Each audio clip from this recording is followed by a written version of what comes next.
Je suis parti d'une page blanche. L'exercice de la page blanche est quelque chose d'extraordinaire. On n'a plus aucune limite, on n'a plus aucune contrainte. Je crée cette clinique sans avoir à l'esprit qu'un jour elle pouvait devenir une des plus grandes cliniques de Belgique. Cette clinique aujourd'hui elle fait 1000 m². On n'est plus dans un cabinet médical, on est dans une clinique qui est de l'ordre d'un milieu hospitalier. Vous êtes dans le top 3% des cabinets avec les cas les plus stables à la fin du traitement.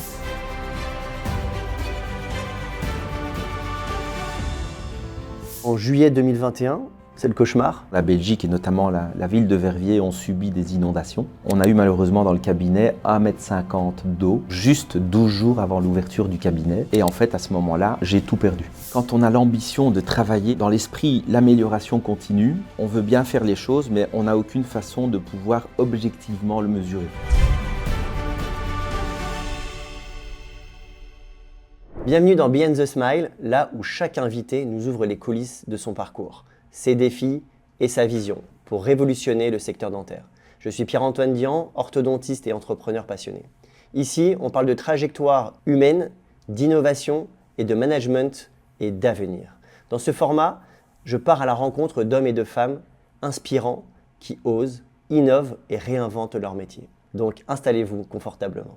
Mais avant de continuer l'épisode, on remercie notre sponsor Dentisterie GPT. Dentisterie GPT permet de libérer le praticien des tâches chronophages de son cabinet, comme le recrutement, la réponse automatique des mails, le marketing ou même l'optimisation des achats. Dentisterie GPT, c'est un écosystème d'agents IA qui automatise votre cabinet. Leur objectif, vous redonner le contrôle de votre temps pour se recentrer sur l'essentiel, soigner.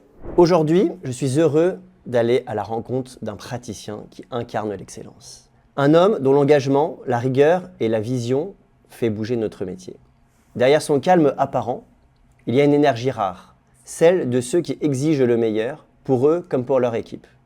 Bonjour Mohsin, merci de nous accueillir dans ton magnifique cabinet. Comment vas-tu ? Bonjour Pierre-Antoine, c'est avec grand plaisir que je vous accueille dans mon cabinet et je vais très bien. Alors pour cet épisode, on va plonger dans ton univers, dans tes convictions et dans ce passé qui t'a forgé.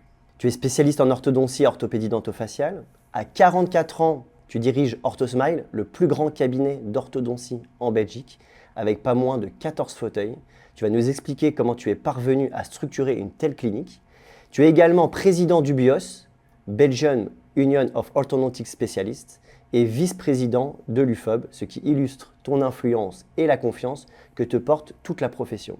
Tu as un niveau d'exigence thérapeutique très élevé, qui a d'ailleurs été récompensé au Top Ortho Practice par plusieurs awards, notamment parmi le plus faible taux de décollement au monde, la meilleure adaptation des aligneurs au monde, et dans le top 3 dans la stabilité de tes traitements. Des résultats qui ne relèvent en rien du hasard, mais d'une discipline clinique implacable et surtout d'une vision d'excellence.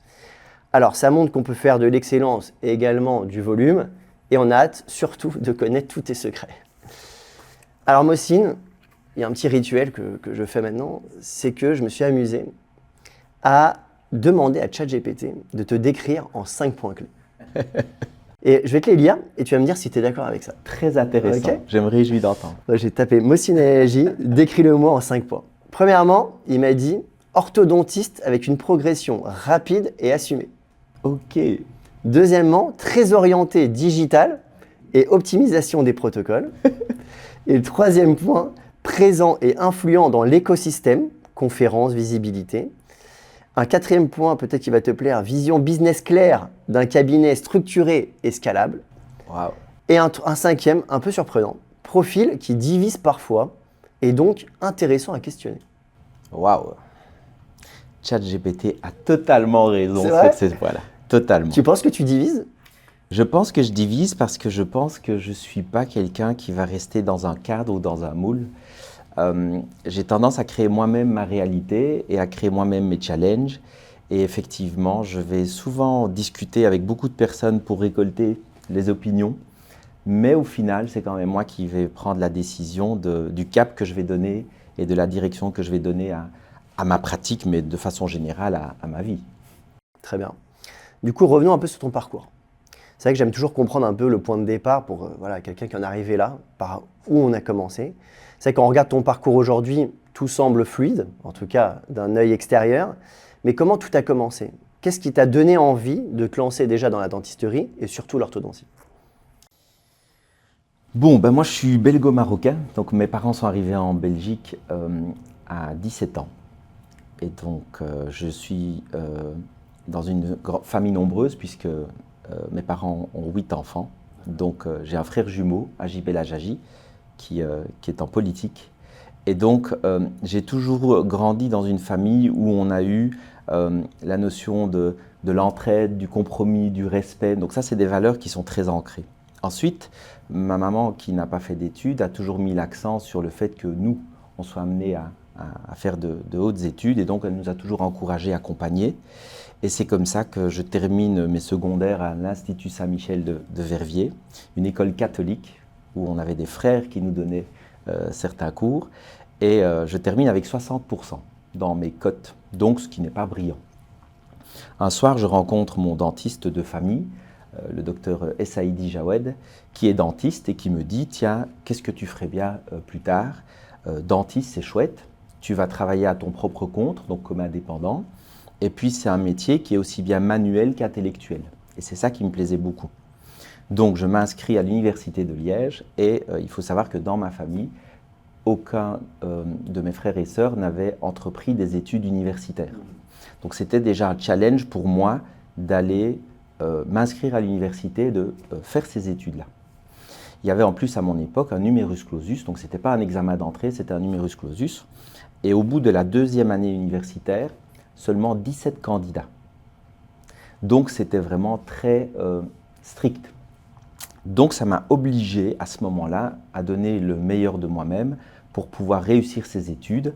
Et après la première année d'université, j'avais réussi en première session, ce qui pour moi était juste incroyable.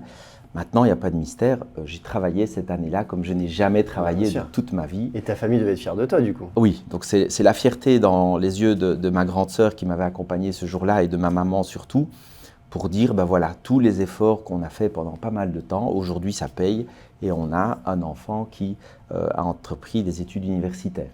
Ce qui a ouvert la porte évidemment à ma petite sœur, donc Fadoua El Hajaji, qui travaille avec moi, qui elle aussi a eu l'occasion de faire des études universitaires. Et je pense que c'est comme ça qu'on arrive un petit peu à inspirer notre entourage, les futures générations. Et je pense que c'est le but aussi un petit peu de ce podcast. Tout à fait. Alors c'est vrai que tu fais partie de ceux qui n'ont pas hérité, comme tu l'as dit, d'une structure toute faite. Tout ce que tu as aujourd'hui, tu l'as bâti pierre après pierre. Aujourd'hui, on l'a dit en introduction, tu as le plus grand cabinet de Belgique avec 14 fauteuils, dont 12 spécialement dédiés pour l'orthodontie.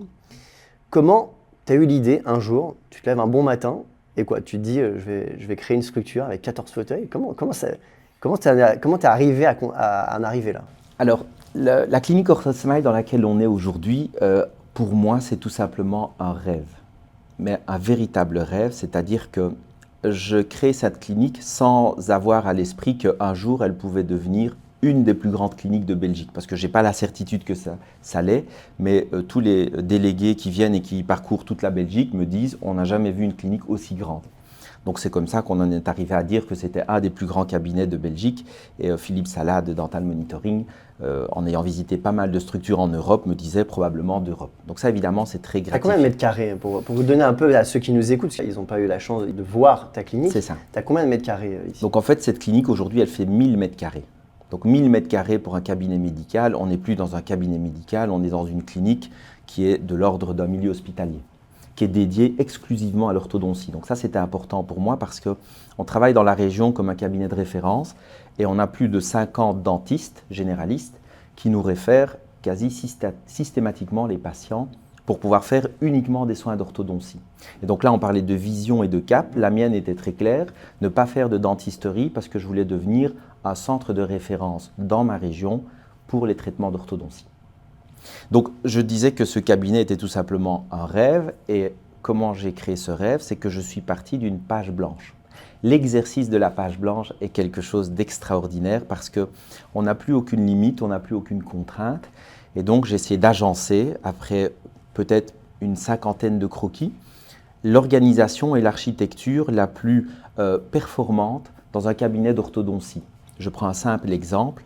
Quand on veut soigner beaucoup de patients en orthodontie, on doit faire attention à la circulation des personnes dans le cabinet, de l'équipe soignante, des patients. Et donc ici, il était pour moi évident que si le cabinet allait devenir imposant, il fallait une entrée et une sortie différentes du cabinet. Et donc aujourd'hui, on a une fluidité dans notre cabinet avec les patients qui rentrent d'un côté du bâtiment et qui parcourent les soins et puis ensuite ressortent de l'autre côté. Et ça nous permet d'être très fluide, notamment les mercredis après-midi, qui sont les après-midi tant redoutés par les orthodontistes. Alors maintenant, on va parler un peu de ta manière de manager, parce que forcément, qui dit une aussi grande clinique dit forcément du personnel. Quel type de manager tu es? Est-ce que tu as des tips à donner à tous ceux qui nous écoutent? Alors, mon mentor en management, c'est tout simplement ma maman. Parce que quand on dirige une famille nombreuse avec 8 enfants, l'esprit du management, l'esprit du compromis. Comme un cabinet. Exactement. Donc ça, je dois dire que l'éducation qu'on a eue est une éducation qui a toujours été dans l'écoute, dans l'entraide, dans le respect, dans le compromis. Et donc ça, c'est pour moi des valeurs avec lesquelles j'ai grandi. Maintenant, il n'y a pas de mystère. Le management, c'est une science qui s'apprend. On n'a malheureusement pas beaucoup l'occasion d'apprendre ça à l'université parce que le mot management est un mot qui parfois peut être vu de façon négative. Mais moi, j'ai vu le management comme une performance, comme une qualité de service aux patients, comme une efficacité qui permettait aux patients de bénéficier des meilleurs soins d'orthodontie. Et donc, j'ai beaucoup lu, je me suis beaucoup renseigné. Je suis un grand utilisateur de YouTube parce qu'il y a des choses très intéressantes à aller chercher. Et donc, c'est beaucoup de travail et c'est beaucoup de temps à se former pour appliquer finalement les recettes qui fonctionnent. Il ne faut pas avoir peur aussi de payer des formations avec des personnes inspirantes qui ont un savoir et d'apprendre tout simplement à ces personnes-là qui vont nous faire gagner énormément de temps dans notre évolution. C'est ça, je suppose que tu n'as rien inventé. C'est ça que j'aimerais bien faire comprendre. Est-ce qu'aujourd'hui, tu t'es fait accompagner, aider en tout cas, alors pour cette casquette de manager, mais même dans la construction de ton cabinet, est-ce qu'il y a des gens qui t'ont conseillé? Comment tu as réussi à en arriver là? Ou alors tu as tout fait tout seul? Encore une fois, moi je suis assez autodidacte, c'est-à-dire que je me forme par moi-même, je vais chercher beaucoup de renseignements et puis à un moment donné, j'ai une faculté à regrouper toutes ces informations et à définir là où je veux aller. Donc par exemple, pour les plans de ce cabinet, il faut savoir que j'ai dessiné tous les centimètres carrés de ce cabinet. C'est-à-dire que j'ai un architecte qui a dû prendre en charge le projet parce qu'il fallait introduire un permis puisque c'est une nouvelle construction. Mais toutes les dimensions des fauteuils, des couloirs, de la stérilisation, tout ça a été dessiné et conçu par moi avec des meubles sur mesure. En ce qui concerne le management, je me suis rendu compte que l'être humain était une espèce, je vais dire, difficile à comprendre, mais qu'en même temps, tout existait par rapport à la psychologie de l'être humain. Et donc, c'est beaucoup de lecture. Et ce qui m'a particulièrement aidé dans mon management, mais aussi dans ma propre vie, c'est par exemple tout ce qui concerne la process communication. Donc le fait de définir des types de personnalités et de pouvoir comme ça, quand on communiquait avec un patient, avec une autre personne, pour rassurer un parent ou tout simplement pour apprendre à se connaître soi-même, la process communication nous donne des guides et nous donne des clés qui permettent de gagner beaucoup de temps et surtout d'avoir une communication efficace. Et ça aujourd'hui c'est quelque chose que j'utilise tous les jours. D'accord. Alors c'est vrai que tu nous as parlé beaucoup de mot famille, tu as parlé de ta maman, de ta sœur, c'est que tu es très tourné sur la famille, et d'ailleurs tu travailles en famille avec ta sœur, ton cousin, c'est une force, mais parfois aussi un risque. Comment tu gères la frontière entre le professionnel et aussi la sphère privée, c'est-à-dire le repas du dimanche, vous vous retrouvez, comment ça se passe? Ça a été une interrogation de travailler en famille. Maintenant, avec Fadwa, qui est ma petite sœur, la réponse n'était pas très compliquée parce que Fadwa est une personne qui est très appliquée, très à l'écoute et elle se rendait compte aussi de la chance de pouvoir ouvrir une structure avec moi pour pouvoir être à deux et finalement combiner nos forces. Aujourd'hui, elle m'aide beaucoup dans l'aspect management, discussion avec l'équipe, organisation aussi, donc elle n'a pas juste un rôle de praticienne. Zakaria qui nous a rejoint par après, donc Zakaria Maknoun, mon cousin, pareil, il s'est rendu compte que rejoindre une structure dédiée à l'orthodontie où les process étaient déjà en place allait lui permettre de pouvoir gagner du temps dans sa progression. Et aujourd'hui, ça lui permet de bénéficier d'un cadre idéal pour pouvoir prodiguer ses soins d'orthodontie. Donc pour nous, la question de travailler en famille n'a pas été une question difficile parce que chacun a sa place et puis on a une éducation qui est très dans le respect, dans la communication. Et ça facilite finalement tous les jours nos interactions pour finalement travailler dans un cadre comme celui-ci. Ouais, c'est ça. Alors c'est vrai que tu es aussi très investi, on l'a dit tout à l'heure en introduction, notamment avec le BUOS et l'UFOB. Tu es présent à toutes les réunions de commission. Tu es en lien direct avec le ministre belge de la Santé, qui d'ailleurs a fait passer un projet de loi afin d'encadrer les prestations de soins en plafonnant les prix. Qu'est-ce que cette loi risque de changer pour nos patients? Donc, aujourd'hui, j'ai un mandat en tant que président du BUOS. Donc, ça me donne une responsabilité, c'est celle de représenter un peu moins de 600 dentistes spécialistes en orthodontie en Belgique, du côté francophone, mais aussi du côté néerlandophone. Cette responsabilité est importante et donc il y a des choix qui doivent être portés pour l'avenir de notre profession. Je pense que la chance, c'est qu'aujourd'hui, étant passionné d'orthodontie, je connais très bien le domaine et je connais très bien ce vers quoi l'orthodontie va se diriger. Donc ça me permet d'avoir un avis éclairé et d'avoir des décisions qui sont dans l'intérêt de la profession. Après ça, on est malheureusement aujourd'hui dans une situation budgétaire en Belgique qui est difficile et le ministre de la Santé veut véritablement cadenasser, imposer, contraindre les praticiens à travailler dans une dentisterie que moi j'appelle d'État, c'est-à-dire où tout est imposé au niveau des soins, au niveau de la durée, au niveau du matériel. Et ça va complètement à l'encontre de notre philosophie de traitement, qui est une philosophie qui va dans l'innovation, le numérique, le digital. Donc malheureusement, aujourd'hui, on a cette responsabilité de dire qu'on est contre cette loi cadre et de défendre la profession pour garder tout simplement une liberté thérapeutique. Le praticien doit être en mesure de proposer les meilleurs traitements possibles aux patients, mais le patient doit aussi avoir une liberté de choix en disant « vous me proposez 2 traitements, un qui est remboursable et un qui nécessite un supplément, et moi je veux cette qualité de traitement avec des suppléments que j'accepte ». La loi cadre aujourd'hui est quelque chose qui ne permettrait plus ça. Donc on pense que les praticiens seront lésés dans la qualité des traitements, mais que le patient malheureusement ne pourra plus bénéficier de la meilleure qualité de soins. C'est ça, parce que du coup, toi en tant que praticien, peut-être que tu vas avoir aussi diminué certains coûts, parce que si du coup tu ne peux plus facturer un traitement, comment tu vois l'avenir de notre profession du coup, quand tu vois ce genre de prise de décision, comment tu vois l'avenir? Je suis heureux d'avoir fait mon projet en 2019 parce qu'effectivement, on était à un moment qui était beaucoup plus favorable. Je pense aujourd'hui, avec la situation actuelle, un grand cabinet comme celui-ci serait trop risqué parce que les charges et les responsabilités d'un cabinet comme celui-ci nécessitent de pouvoir pratiquer des honoraires un peu au-dessus du marché. Et donc ça, c'est la décision qu'on a prise et c'est la qualité de soins qu'on veut offrir à nos patients. Le risque aujourd'hui, c'est que si cette loi passe, c'est que les jeunes praticiens qui vont vouloir ouvrir leur cabinet vont devoir ouvrir des cabinets beaucoup plus petits, avec moins de personnel et moins de matériel. Et donc je pense que de façon générale, c'est l'orthodontie en Belgique qui va décliner par rapport aux autres pays européens. Et ça, je trouve que c'est vraiment dommage parce qu'avec des praticiens comme Charlotte Van Els, Emmanuel Dumu, Junior Emmanuel Dumu, toi notamment avec les conférences que tu donnes, on a en Belgique une orthodontie de qualité qu'on va diffuser à l'étranger. Et des praticiens inspirés et aspirants comme nous ne pourront plus proposer cette orthodontie de qualité à partir du moment où on nous oblige à travailler dans un cadre d'une dentisterie d'État que finalement on ne veut pas. Et qu'est-ce que tu dis à ces jeunes qui se disent voilà, je vais être diplômé dans 2 ans, qui voient ce type de loi passer, qui peuvent remettre en cause pratiquement tout leur parcours? Il faut savoir que c'est à peu près 9 ans d'études. Bien sûr. Comment est-ce que c'est peu rassurant pour eux?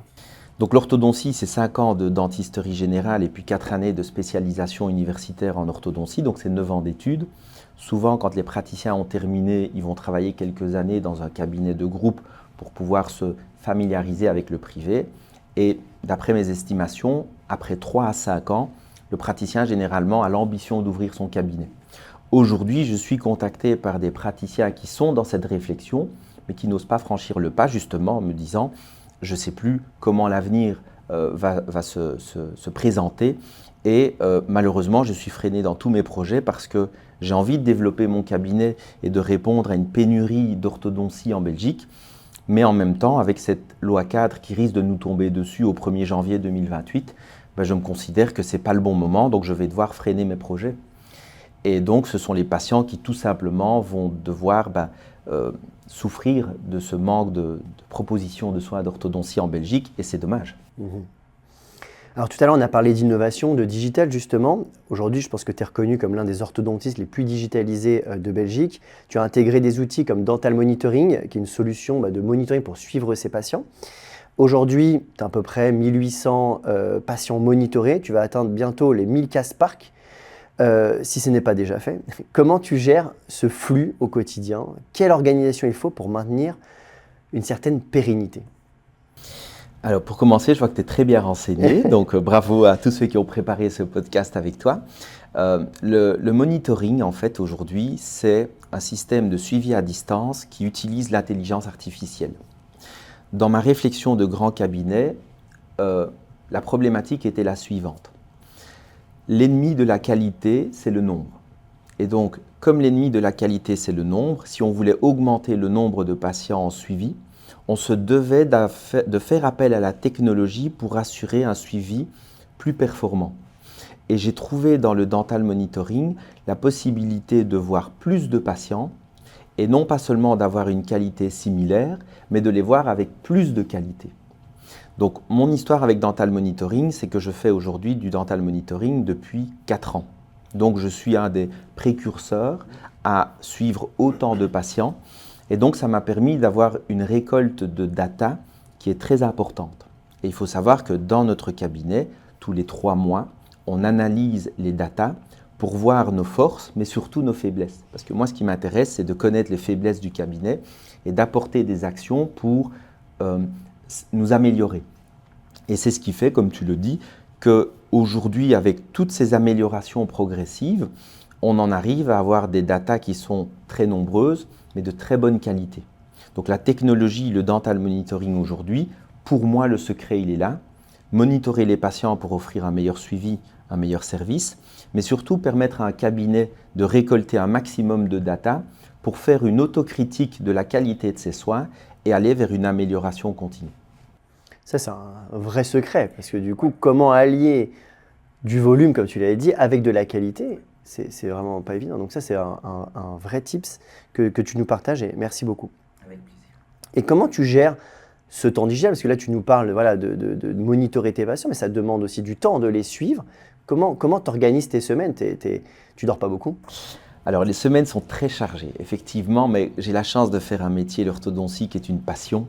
Et donc quand on est passionné, les heures ne comptent pas et effectivement, moi je peux rentrer dans un magasin comme Ikea où les gens vont voir un meuble, moi je vais voir un système de rangement pour mon cabinet. Donc ça c'est pour montrer ma philosophie.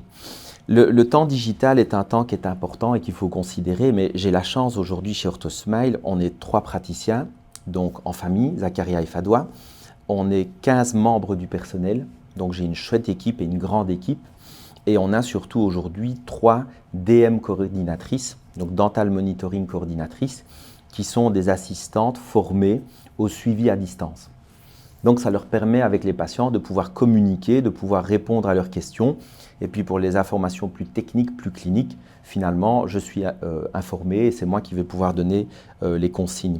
Donc ça demande effectivement une organisation et un management dans le cabinet qui est tout à fait nouveau, parce que tous les cabinets n'utilisent pas aujourd'hui le dental monitoring.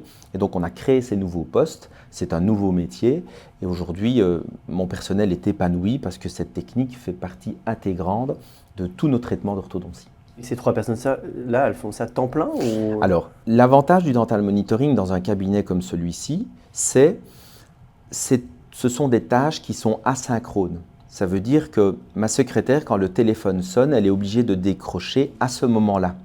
Par contre, quand on reçoit une notification dental monitoring du patient, on n'est pas obligé de la gérer à ce moment-là.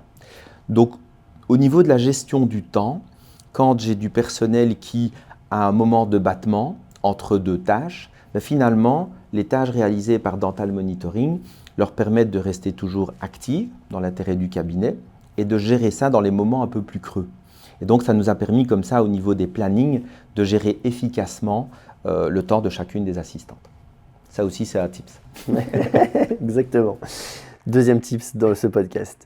Alors, en effet, on parle donc de volume, d'excellence clinique. Je l'ai dit tout à l'heure, tu as été récemment récompensé pour ça. Raconte-nous comment ça s'est passé. Il me semble que tu es parti aux États-Unis récupérer ces prix-là. Raconte-nous cette histoire. Donc, en fait, ce qui est chouette, c'est que quand on a l'ambition de travailler avec dans l'esprit l'amélioration continue. On veut bien faire les choses, mais on n'a aucune façon de pouvoir objectivement le mesurer. Et donc, ce qui s'est passé, c'est que Philippe Sala, le CEO de Dental Monitoring, est venu une fois au cabinet et a eu l'occasion d'assister à une réunion d'équipe. Parce qu'il me disait justement, voilà Mohsin, moi j'aimerais bien voir un peu comment tu manages ton équipe. Donc on l'a invité et il m'a fait la surprise. Il m'a dit, ben voilà, c'était pas prévu, mais toute ton équipe est là et moi j'aimerais bien faire un petit commentaire. C'est qu'on a l'occasion avec les datas de pouvoir analyser dans chaque cabinet les performances. Et aujourd'hui, je suis fier de t'annoncer devant toute ton équipe que chez OrthoSmile, vous êtes dans le top 3% des cabinets avec les cas les plus stables à la fin du traitement, donc c'est-à-dire en ayant obtenu un équilibre dentaire, mais aussi une stabilité avec les gouttières de nuit. Donc effectivement, c'était une grande fierté pour notre cabinet et pour notre équipe de pouvoir valoriser ça. Et alors ensuite, il m'a fait la proposition en me disant, on va créer le premier événement mondial qui est le Top Ortho Practice à Las Vegas, où on va inviter 10 praticiens qui ont les datas les plus importants, enfin les datas de meilleure qualité, pour pouvoir échanger, pour pouvoir présenter aux autres orthodontistes les bonnes pratiques. Et l'intérêt de ça, c'était vraiment de dire, puisque maintenant on arrive objectivement à définir ce qui marche dans les cabinets d'orthodontie, c'est dommage de ne pas partager ça avec les autres orthodontistes, pour justement pousser tout le monde vers le haut et vers une orthodontie de qualité. Et ce principe pour moi était très séduisant, donc c'est quelque chose qu'on a fait sans aucune rémunération. Le but, c'était vraiment d'aller gratuitement échanger avec 200 orthodontistes sur voilà comment je fais les choses dans mon cabinet, voilà ce qui marche, voilà mes erreurs, voilà ce que je ne fais plus. Et c'était vraiment un événement incroyable. J'ai eu l'occasion de rencontrer des gens passionnés aussi et j'en garde un très bon souvenir. Et maintenant, j'ai la lourde tâche de m'appliquer pour que chaque année, on puisse m'inviter à cet événement. Bah justement, est-ce que tu pourrais nous partager un de tes tips sur un des awards que tu as reçus, notamment celui où tu es le cabinet qui décolle le moins au monde? C'est-à-dire les petites plaquettes que l'on colle sur les dents, souvent les patients, je vais dire « Ah, ça fait que se décoller ». Comment tu es arrivé à avoir les meilleures statistiques au monde? Donc, ce qui se passe, c'est que la technique de collage est quelque chose que l'orthodontiste fait tous les jours et tout le temps. On passe nos journées à coller. Et donc, on a réfléchi en essayant déjà différentes colles. On s'est rendu compte aujourd'hui que dans les procédures de collage, souvent, il y avait des procédures en 4 étapes, 3 étapes, 2 étapes. Plus il y a d'étapes, plus il y a de sources d'erreurs. Donc, on est arrivé aujourd'hui sur le marché avec une colle qui permet de coller en une étape. Donc ça, déjà, c'est un point positif. Deuxièmement, on s'est rendu compte que dans les unités dentaires, souvent, on avait une soufflette qui mettait de l'air et de l'eau. Et quand on veut souffler pour assécher la dent, on avait des petites particules d'eau qui venaient se déposer sur la dent et qui, malheureusement, rendaient le collage moins efficace. Donc, c'est la raison pour laquelle on a décidé de mettre sur toutes nos installations des soufflettes avec uniquement de l'air et on s'est rendu compte que la qualité de nos collages était améliorée. Donc ça, c'est un tips qu'on peut partager avec tous les orthodontistes du monde entier. Installez dans vos fauteuils des seringues avec uniquement de l'air pour que vos procédures de collage soient de meilleure qualité. Et moi, je suis convaincu que tous les praticiens qui vont faire ça vont inévitablement avoir moins d'urgence, moins de décollement et au final, une expérience patient qui est meilleure aussi. Merci beaucoup. C'est cadeau. Ça, c'est une belle valeur. Ça, c'est... Alors, derrière cette réussite, c'est vrai qu'il y a énormément de travail. Tu l'as dit, tu dors peu. En juillet 2021, c'est le cauchemar. Tout aurait pu s'arrêter pour toi. Raconte-nous ce qui s'est passé. Donc, 14 juillet 2021, une date évidemment qui, dans mon esprit, restera gravée à vie, puisque malheureusement la Belgique et notamment la ville de Verviers ont subi des inondations. Mais ce n'est pas les inondations 5 cm sur des plinthes ou des portes qui gonflent. On a eu malheureusement dans le cabinet 1,50 m d'eau en fin de chantier, donc juste 12 jours avant l'ouverture du cabinet. Et en fait, à ce moment-là, j'ai tout perdu. Tout perdu en termes de matériel, tout perdu en termes d'investissement du cabinet. Et surtout, le drame quand les inondations arrivent, c'est que dans mon esprit, je n'ai plus de matériel pour soigner mes patients. Puisque l'orthodontie, ce sont des traitements qui se font dans la continuité. Et je n'avais tout simplement plus de fauteuil, plus de matériel. Donc ça a été pour moi ma plus grande épreuve de vie parce que à ce moment-là, on se pose beaucoup de questions et on se dit pourquoi un aussi grand cabinet? Pourquoi autant d'ambition? Est-ce que je vais être capable de remonter la pente? Est-ce que finalement, c'est pas plus simple de s'en aller et de finalement laisser les choses livrer elles-mêmes? Maintenant, moi, je suis de culture musulmane et donc dans notre culture, il faut savoir que on sait que les épreuves les plus difficiles sont toujours présentées aux soldats les plus vaillants, c'est ce qu'on dit. Et donc, il en était de ma responsabilité d'accepter cette épreuve déjà, et puis surtout de pouvoir me dire, il est possible que tu baisses les bras, mais essaye juste de tenir un jour de plus ou essaye juste de faire un effort un jour de plus pour aller de l'avant. Et en fait, c'est cette logique, c'est cette philosophie qui m'a permis, après les inondations, de me dire un jour de plus. Tu pourras baisser les bras après, mais simplement un jour de plus. Et donc un jour de plus, on nettoie le cabinet, un jour de plus, on contacte son assurance, un jour de plus, on contacte sa banque. Et on avance comme ça progressivement pour ne pas voir cette montagne qui paraissait infranchissable. Maintenant, il est important de bien se faire entourer aussi. Et je profite de ce podcast simplement pour remercier 2 personnes qui, sans elles, j'aurais pas pu redémarrer l'activité. La première, c'est mon courtier en assurance, donc Marc Salamé, de la compagnie Ardeos, qui en fait me contacte directement et qui me dit « Moussine, je sais que tu es vraiment à l'ouverture de ton cabinet. J'apprends pour les inondations, mais je suis pas là. Est-ce que c'est la catastrophe ou pas ?» Et je lui dis « C'est le drame. 1,50 m d'eau dans le cabinet, j'ai tout perdu. » Et là, il me dit « Ok, bah écoute, on va voir les contrats et on va voir ce qu'on peut faire pour redémarrer avec la compagnie. » Donc ça, c'était important parce qu'il faut savoir que les assureurs étaient très sollicités à ce moment-là et qu'il aurait pu me mettre sur le côté. Dans ce cas-là, ça aurait été vraiment très compliqué. La deuxième personne, c'est Michael Abraham, qui est en fait mon entrepreneur, qui a fait les travaux et qui me dit « Moussine, on a vécu 3 ans ensemble, jour et nuit, à se contacter, à faire des réunions de chantier, puisque tout était dessiné par moi. » Il me dit, c'est impossible pour moi, d'abord humainement, mais surtout, c'est impossible pour moi professionnellement de te laisser comme ça. Donc moi, en tant qu'entrepreneur, je peux aller voir les corps de métier et demander des efforts pour redémarrer ton activité, mais tu vas devoir faire le nécessaire avec ton assurance et avec ta banque pour pouvoir relancer l'activité. Et puis, il n'y a pas de troisième personne, mais le troisième élément, c'est qu'à ce moment-là, on se rend compte que la famille a une importance, parce qu'on n'a plus personne autour de nous, juste sa famille proche. Et moi, j'ai la chance d'avoir une grande famille. Et petite anecdote, le jour où je dois nettoyer le cabinet, sur le groupe WhatsApp du cabinet de ma famille, des cousins, des cousines, j'envoie un petit message en disant « Écoutez, j'ai besoin de votre aide.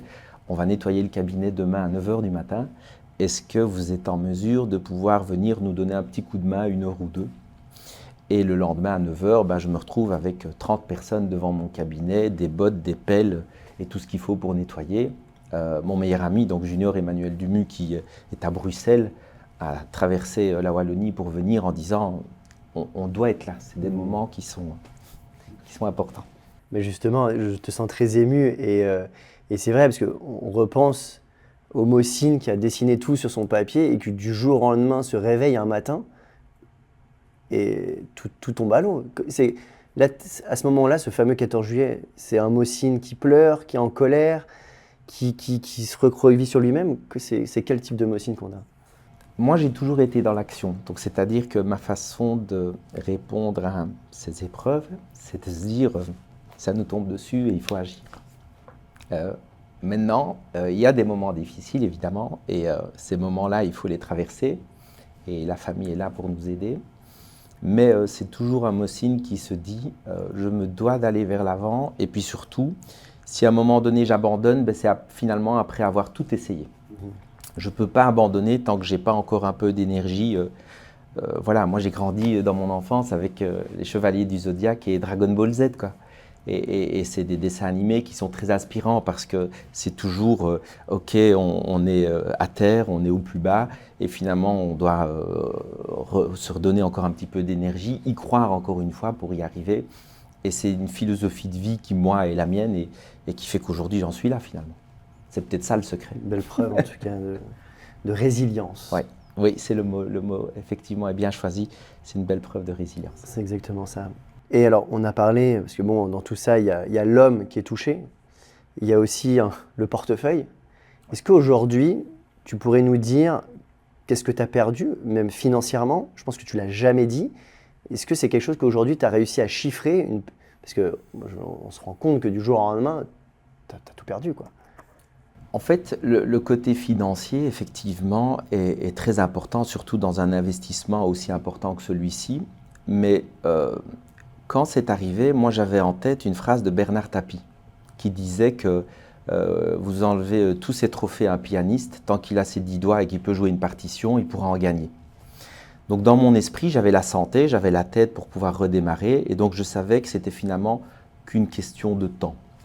Maintenant, il faut savoir que l'investissement d'un matériel dentaire est très coûteux. Il faut savoir qu'en matériel, on avait 300 350 000 euros de matériel dentaire qui sont partis finalement à la poubelle. On chiffre l'aménagement d'un cabinet au prix du mètre carré, on est encore sur 200 250 000. Donc quand on fait l'addition de tout ça, ça fait une somme colossale. Et d'ailleurs, c'est la banque qui aujourd'hui a pu me permettre de reprendre un financement important, conséquent, pour pouvoir redémarrer l'activité. Mais voilà, c'est une perte financière qui est très très importante, qui m'incombe à moi seul, et qu'aujourd'hui, je sais que sur les 15 prochaines années, ces montants vont être remboursés au fur et à mesure de l'activité du cabinet, évidemment.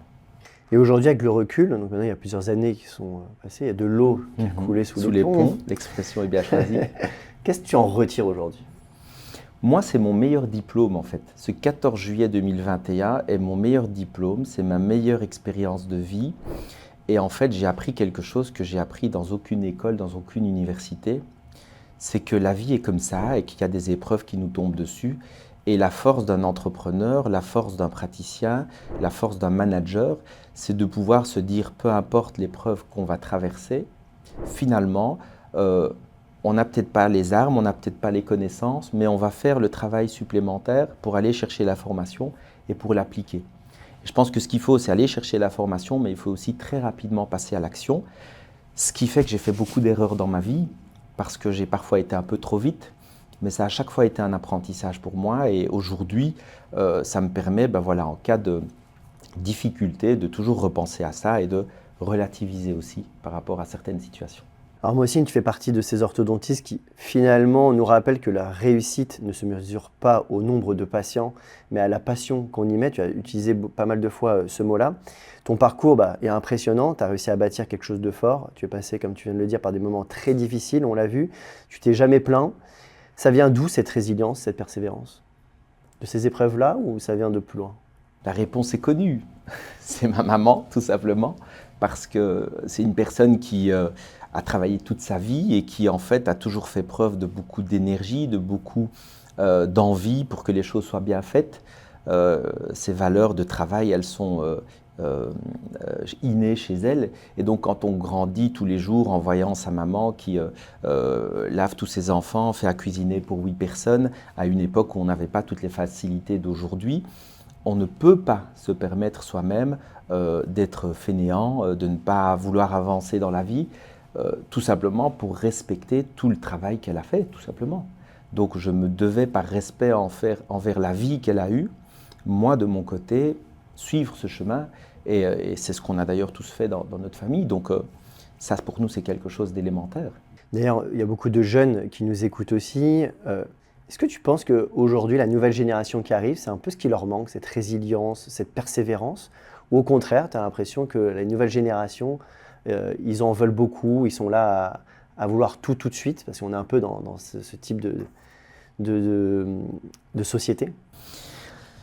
La nouvelle génération, en fait, aujourd'hui, je pense, ne se rend pas vraiment compte de la facilité d'aller chercher la formation. Et je pense que ce qui leur manque, c'est cette envie de se bouger et de passer à l'action. Ils ont beaucoup d'informations, mais ils ne vont pas passer à l'action, et c'est ce qui fait qu'ils se sentent parfois un peu noyés par cette information, ou parfois ils sont découragés en se disant « c'est trop difficile ».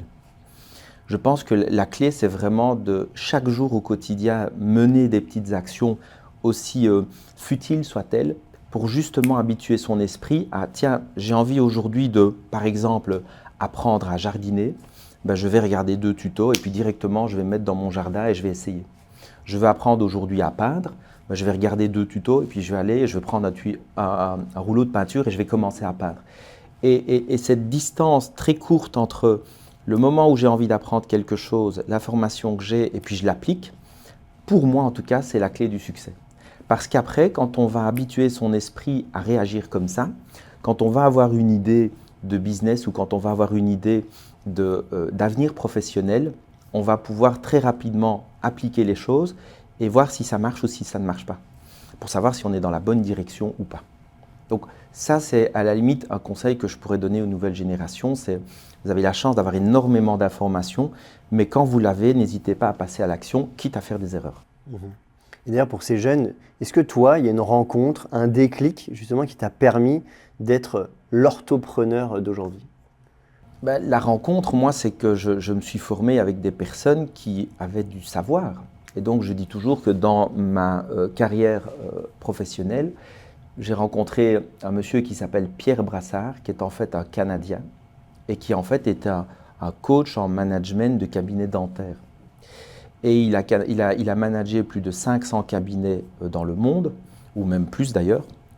Et en fait, quand je l'entendais expliquer sa logique, sa réflexion, ce qui fonctionnait et ce qui ne fonctionnait pas dans les cabinets, tout ça, en fait, pour moi, devenait une évidence que le management, c'est organiser une équipe bien organisée, c'est une qualité de soin, c'est des patients bien soignés et satisfaits.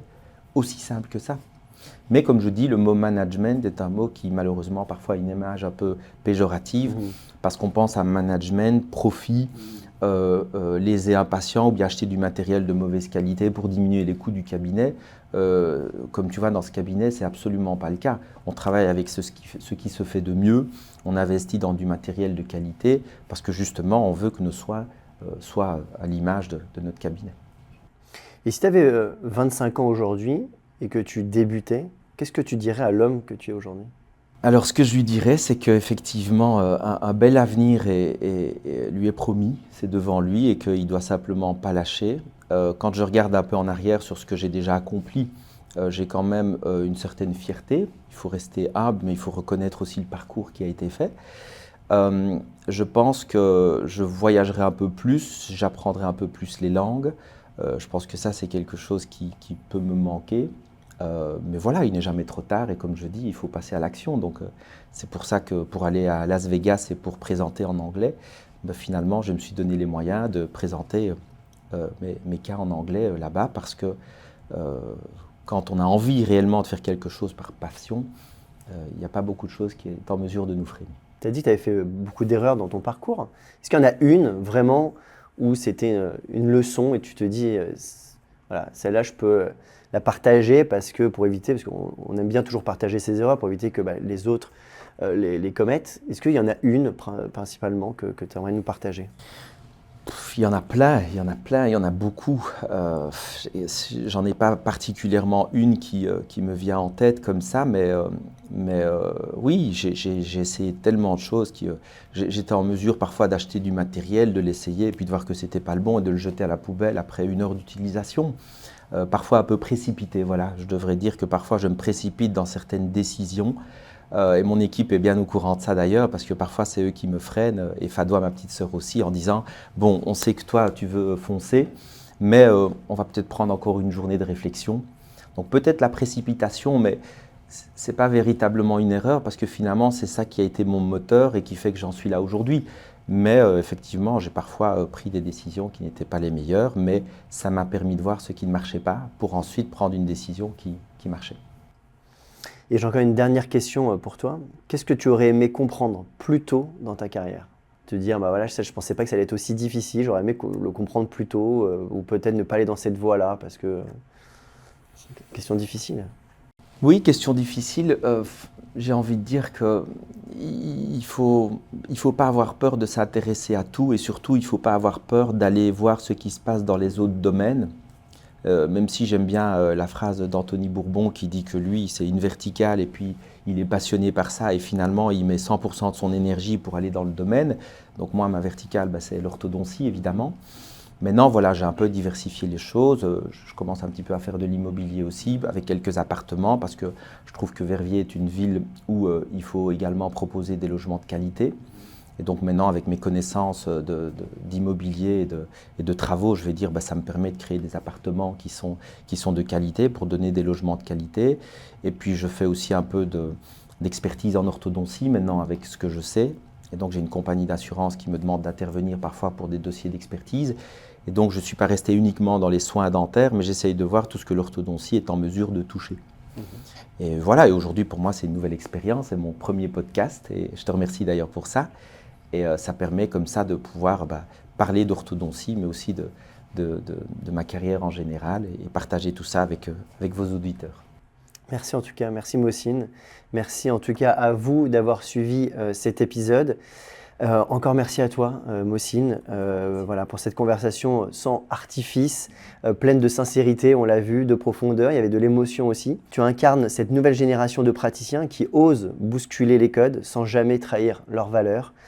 Ton parcours prouve qu'on peut réussir sans renier d'où l'on vient et que la force d'un leader, c'est d'abord sa capacité à rester humain. Merci d'avoir partagé ton histoire avec sincérité. Tu rappelles à chacun que le vrai succès, c'est de construire quelque chose qui a du sens pour soi et pour les autres. Et Beyond the Smile, c'est la preuve que derrière chaque acteur du monde dentaire, il y a une vision qui peut inspirer bien au-delà de nos cabinets.